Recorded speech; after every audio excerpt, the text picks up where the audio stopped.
ಸತ್ಯ ಪಿಕ್ಚರ್ಸ್ನ ಎಲ್ಲ ವಿಡಿಯೋಗಳನ್ನು ತಪ್ಪದೇ ವೀಕ್ಷಿಸಲು ನಮ್ಮ ಚಾನೆಲ್ಗೆ ಸಬ್ಸ್ಕ್ರೈಬ್ ಮಾಡಿ ಹಾಗೂ ಬೆಲ್ ಐಕಾನ್ ಒತ್ತಿ.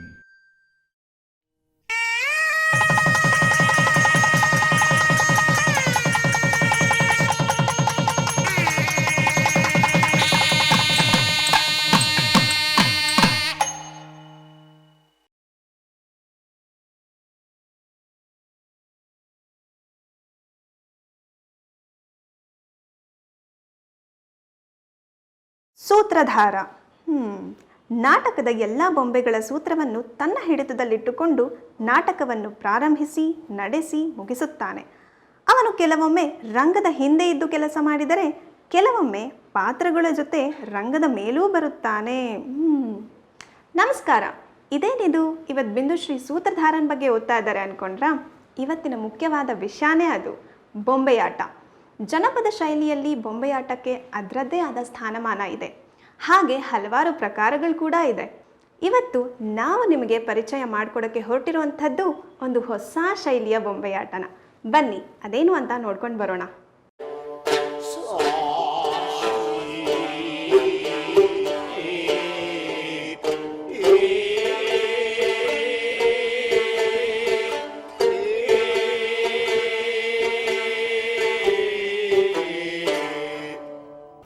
ನಮಸ್ತೆ, ನನ್ನ ಹೆಸರು ಶ್ರವಣ್ ಹೆಗ್ಗೋಡು.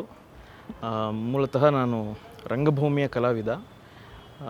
6 ವರ್ಷಗಳಿಂದ ನಾನು ಪಪೆಟ್ ರಂಗಭೂಮಿ ಬಗ್ಗೆ ಕೆಲಸ ಮಾಡ್ತಿದ್ದೇನೆ.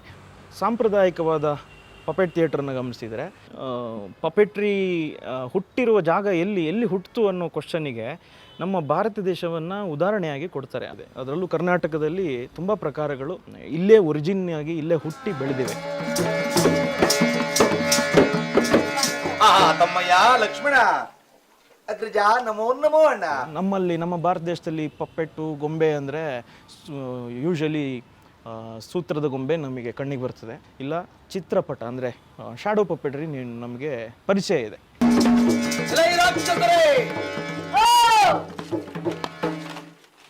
ನಾನು ಫಾಲೋ ಮಾಡ್ತಿರೋ ಪ್ರಕಾರ ನಾನು ಹೇಳೋದಾದರೆ, ನಾನು ಫಾಲೋ ಮಾಡ್ತಿರೋದು ಬುನ್ರಾಕು ಅನ್ನೋ ಜಾಪನೀಸ್ ಟ್ರೆಡಿಷನಲ್ ಪಪೆಟ್ರಿ.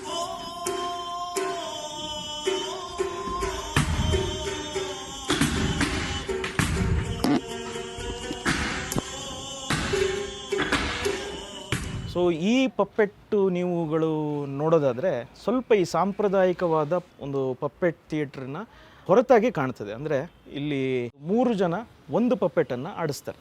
ಗೊತ್ತಾಯ್ತು. ನನಗೆ ನನ್ನ ಹೊಸ ಫ್ರೆಂಡು ಮೆಡುಲಾ ಒಬ್ಳಿಗೇಟ ನನಗೆ ಕೆಮ್ಮದೆ ಕೊಡ್ತಾನೆ, ನನಗೆ ವಾಂತಿ ಮಾಡಿದೆ ಕೊಡ್ತಾನೆ. ಆಮೇಲೆ ನನಗೆ ಅಲ್ಲಿ ಬುನ್ರಾಕು ಅನ್ನುವಂಥ ಒಂದು ಪಪ್ಪೆಟ್ರಿ ಇದೇ ರೀತಿ ಸಾಂಪ್ರದಾಯಿಕವಾಗಿ ಪಾರಂಪರಿಕವಾಗಿ ಅಲ್ಲಿ ಬೆಳ್ಕೊಂಡು ಬಂದಿತ್ತು. ಅದು ಎಷ್ಟೋ ಜನ ಪಪೆಟ್ ಕಲಾವಿದರಿಗೆ ತುಂಬ ಪ್ರಭಾವ ಬೀರ್ತು. ಅದು ಒಂದು 20-25 ವರ್ಷದ ಈಚೆಗೆ ದಾದಿ ಪದಂಜಿ ಅನ್ನೋ ಡೆಲ್ಲಿಯಲ್ಲಿ ದೊಡ್ಡ ಕಲಾವಿದರವರು, ಪಪೆಟ್ ಕಲಾವಿದರು. ಜೊತೆಗೆ ಅನುರೂಪ ರಾಯ್ ಅಂತ ನನ್ನ ಗುರುಗಳು, ಆಕೆ ಕೂಡ ಈ ಪಪ್ಪೆಟ್ಟನ್ನು ಭಾರತ ದೇಶದಲ್ಲಿ ತುಂಬ ಪ್ರಚಲಿತವಾಗಿ ತಂದರು. Royal houses of Yadavas, Kauravas and Drupadas were destroyed and I am held accountable. Katkatha puppet art trust ಅಂತ ಡೆಲ್ಲಿಲಿದೆ. ನಾವು ಅಲ್ಲಿ ಕಂಪ್ಲೀಟಾಗಿ ಒಂದು ಗೊಂಬೆಗಳ ಮತ್ತು ಪಪೆಟ್ ಥಿಯೇಟ್ರ್ ಒಳಗೆ ನಾವು ಅದನ್ನು ಒಂದಿಷ್ಟು ಕಾಲವನ್ನು ಕಳೆದ್ವಿ. ಮೊದಲನೇ ಬಾರಿ ರಂಗಶಂಕರ ನನಗೆ ಆ ಅವಕಾಶ ದೊಡ್ಡ ಮಟ್ಟದಲ್ಲಿ ಕೊಡ್ತು.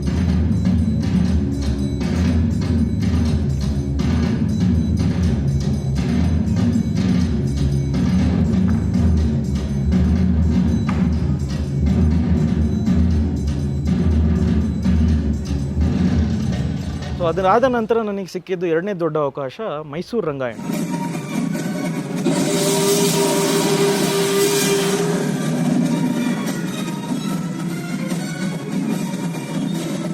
ತುಂಬ ಬೇರೆ ರೀತಿಯಾಗಿ ಪ್ರಭಾವ ಬೀರ್ಕೊಳ್ತಾ ಆ ಪ್ರೊಡಕ್ಷನ್ ತಿರುಗಾಟ ಮಾಡಿತು.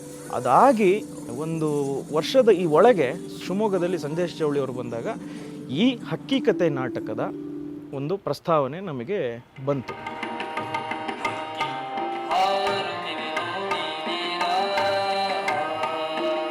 ಒಂದು ಹಕ್ಕಿಕತೆ ನಾಟಕದ ಮೂಲಕ ನಾನು ಹೇಳೋದಾದರೆ, ಅದರಲ್ಲಿ 2 ನಿರ್ದೇಶಕರು, ಒಂದು ಗಣೇಶ್ ಮಂದರ್ತಿ ನಟನೆಯ ಭಾಗವನ್ನು ಅವರು ಕಂಪ್ಲೀಟಾಗಿ ಲೀಡ್ ಮಾಡಿರೋದು. ನಾನು ಅದರಲ್ಲಿ ಇನ್ನೊಂದು ನಿರ್ದೇಶಕ ಆಗಿ ಜಾಯ್ನ್ ಆದೆ.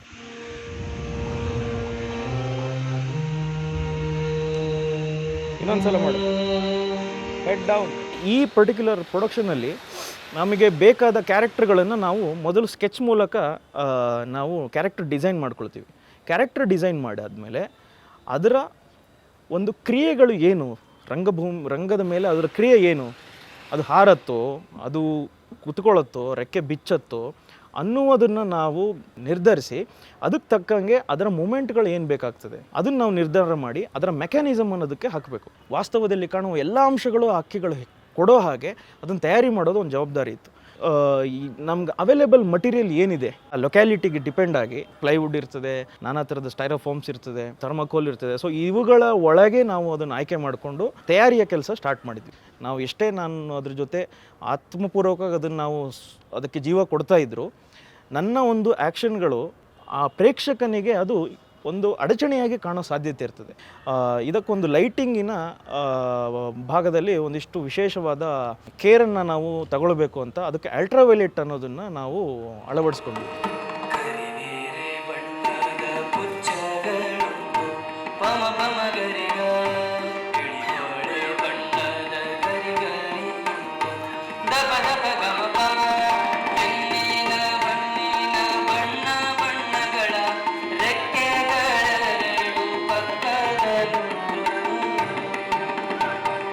ಸೊ ಅದು ಇಲ್ಲಿ ತುಂಬ ಚೆನ್ನಾಗಿ ಒಗ್ಗಿಕೊಂಡಿರೋದ್ರಿಂದ ಜನರ ಮನಸ್ಸಿನಲ್ಲಿ ಅದು ಕೂಡ ಒಂದು ಪ್ರಭಾವ ಬೀರಿದೆ ಆ ಬೆಳಕಿನ ಒಂದು ವಿನ್ಯಾಸದಲ್ಲಿ.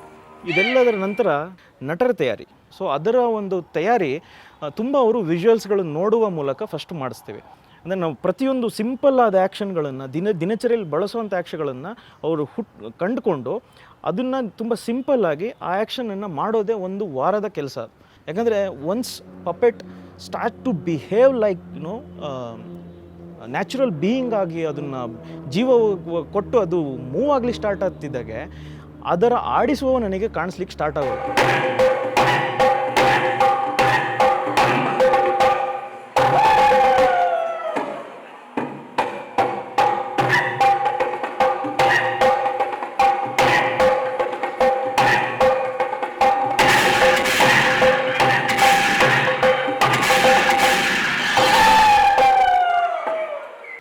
ಈ ಪಪೆಟ್ರಿಯನ್ನು ಇಟ್ಟುಕೊಂಡು ಕಲಿಬೇಕು ಅಂತ ಹೊರಟ್ರೆ ಅದಕ್ಕೆ ಯಾವುದು ವೆಲ್ ಆರ್ಗನೈಸ್ಡ್ ಆಗಿರುವಂಥ ಸ್ಕೂಲ್ಗಳಿಲ್ಲ, ಅದಕ್ಕೊಂದು ಇನ್ಸ್ಟಿಟ್ಯೂಟ್ಗಳು ಕೆಲಸ ಮಾಡ್ತಾಯಿಲ್ಲ.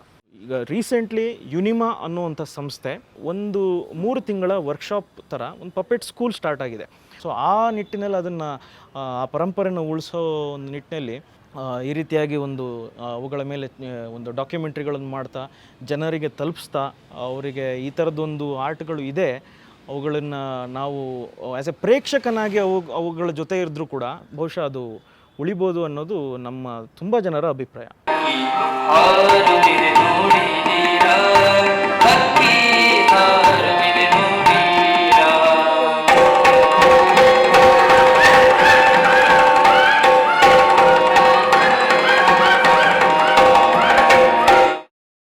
ನೋಡಿದ್ರಲ್ಲ ಹೇಗಿತ್ತು ಅಂತ. ನಿಮ್ಮ ಅನಿಸಿಕೆ ಅಭಿಪ್ರಾಯಗಳನ್ನು ಕಾಮೆಂಟ್ ಬಾಕ್ಸಲ್ಲಿ ಹಂಚ್ಕೊಳ್ಳಿ.